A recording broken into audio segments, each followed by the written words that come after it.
Good morning students, कैसे हैं आप। आइए आप सभी लोगों का मैं अपने चैनल एसएन चिकर्षा में स्वागत करता हूं। आज मैं कक्षा 10वीं में माता का आंचल पाठ की चर्चा की गई है, उसके बारे में आपको बताऊंगा। माता का आंचल जो पाठ है उसे शिवपूजन सहाय जी ने लिखा है और उन्होंने इस पाठ में बाल मनोभावों की अभिव्यक्ति को प्रस्तुत किया है। यह पाठ देहाती दुनिया उपन्यास का एक छोटा सा अंश है।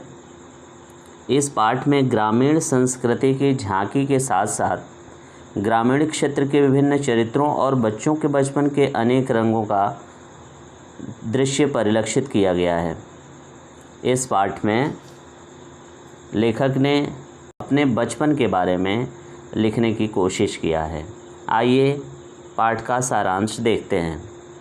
प्रस्तुत पाठ में लेखक शिवपूजन सहाय ने अपने बचपन के खेल, तमाशों, रुचियों आदि का वर्णन किया है। लेखक की माँ वात्सल्य से परिपूर्ण होती हैं। पाठानुसार लेखक का सारा समय अपने पिता के साथ व्यतीत होता है। माँ के साथ उनका केवल दूध पीने तक का रिश्ता होता है। सुबह नहला धुलाकर पिताजी उन्हें अपने साथ पूजा में बिठाते हैं, उनके माथे पर भभूत लगाते हैं। इससे वह खासा भोला दिखाई देने लगते हैं। इसी वजह से उनका नाम भोलानाथ भी हो जाता है। पूजा के पश्चात पिताजी रामनामा नाम की पर्ची लिखते हैं। कागज़ के टुकड़े पर 500 बार राम नाम लिखकर आटे की गोलियां बनाते और अपने पुत्र को कंधे पर बिठाकर गंगा नदी के किनारे ले जाते। वहाँ पर वे मछलियों को आटे की गोलियां खिलाते। लौटते समय उन्हें पेड़ पर बिठाकर झूला झूलाते। कभी कभी उनके साथ झूठ मूठ की कुश्ती भी लड़ते थे और जानबूझकर कुश्ती में हार जाते थे। ऐसा करके वे उनका आत्मविश्वास बढ़ाते थे। उनका आत्मविश्वास बढ़ाने से मतलब है जो लेखक हैं वो अपने पिताजी के साथ ऐसे लड़ाई करते थे और इनके पिताजी, लेखक के पिताजी अपने आप को ये पटखनी मान लेते थे और इनका आत्मविश्वास बढ़ा देते थे। अब आइए देखते हैं कि भोलानाथ जी का इनके माँ के साथ क्या संबंध था, माँ का प्यार इनको किस तरीके से मिला था। लेखक ने पिताजी उसे अपने हाथों से खाना खिलाते थे।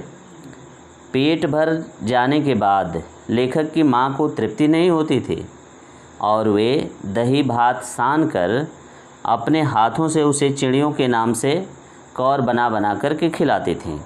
संतुष्टि होने पर वह उसे खेलने जाने के लिए कहती थी। खेलते खेलते उसे घर के अंदर आकर उसके सिर में कड़वा तेल लगाकर उसकी चोटी बनाकर फूलदान करते थे। इस प्रकार इस बीच बालक रोता ही रहता था। फिर भी पिताजी उसे जब गोद में उठाकर जैसे ही बाहर लाते थे वह सिसकना भूल करके अपने मित्र मंडली के साथ खेलना शुरू कर देता था। तो इस तरीके से माँ से भी उस बालक का लगाव था। अब इसके आगे हम देखते हैं कि बच्चों के खेल और पिताजी के उस खेल में शामिल होने के बाद किस तरीके का दृश्य प्रस्तुत होता था। भोलानाथ और उसके साथी घर में उपलब्ध वस्तुओं को ही खेला करते थे। घर के बाहर का चबूतरा उनका खेत का मैदान बन जाता था। कागज़ का टेंट लगाते, मिट्टी के ढेलों के लड्डू बनाते, पत्तों की पूड़ी, पकौड़ी, कचौड़ी, गीली मिट्टी की जलेबी बना लेते। फूटे घड़े के बताशे और जस्ते के ठीकरों के जैसे बना लेते थे। पानी, धूल आदि से जेवनार की तैयारी कर लेते थे। वे बारात भी निकालते थे। कनस्तर का कंतूरा बना लेते थे। कभी कभी खेती करने का नाटक भी किया करते थे और फसल पक जाने पर उसे तोड़कर बेचने का भी काम करते थे। जैसे ही पिताजी इन सब खेलों में शामिल होने का काम करते थे, ये सारे बच्चे इस खेल को बिगाड़ देते थे या तोड़ करके भाग जाते थे। तो इस तरीके से भोलानाथ अपने पिता के साथ या अन्य बच्चों के साथ खेला करते थे। इसी के आगे अब हम देखते हैं इसमें एक गांव के मूसन तिवारी होते हैं, उनके साथ बच्चों का कुछ अलग ही संबंध होता है। एक बार की घटना होती है कि मूसन तिवारी को चिढ़ाने पर गुरुजी से लेखक को डांट पड़ जाती है। रोते रोते भोलानाथ अपने पिताजी के साथ घर आते हैं, पर अपने मित्रों को देखकर उनके साथ फिर चले जाते हैं। खेतों में जाकर चिड़ियों को उड़ाते हैं और खुश होते हैं। एक टीले पर चूहों के बिल में पानी डालने का भी इन्होंने काम किया, और जब चूहे बाहर आते हैं तो बड़े ही खुश होते हैं। ऐसी स्थिति में एक बार बिल से चूहे के स्थान पर सांप निकलकर बाहर आता है। उसे देखकर सारे बच्चे डरकर सरपट भागने लगते हैं। बिना कुछ सोचे समझे गिरते पड़ते बस भागने का ही नशा लगा रहता है। कोई उल्टा होकर गिरता है, किसी का सिर फूट जाता है तो कोई चित्त होकर के गिरता है, यहाँ तक कि कुछ लोगों के दांत भी टूट जाते हैं। ये सारी स्थिति डर के मारे होती है। सारी देह लहूलुहान हो जाती है, किसी किसी के तलवों में से खून भी बहने लगता है, पर भागने की गति में कमी नहीं आती है क्योंकि डर पीछा कर रही है। इस तरीके से भोलानाथ बदहवास सा भागता हुआ घर में पहुंचता है। पिताजी की तरफ कोई भी ध्यान नहीं देता है और सीधे माँ की गोद में जाकर उनके आंचल में छिप जाता है। बहुत पूछने पर भी मुंह से बोल नहीं सकता है, सिर्फ सिसकता है और स की आवाज़ करते हुए रोता रहता है। माँ घबरा जाती है और उसे आंचल में छिपा लेती है।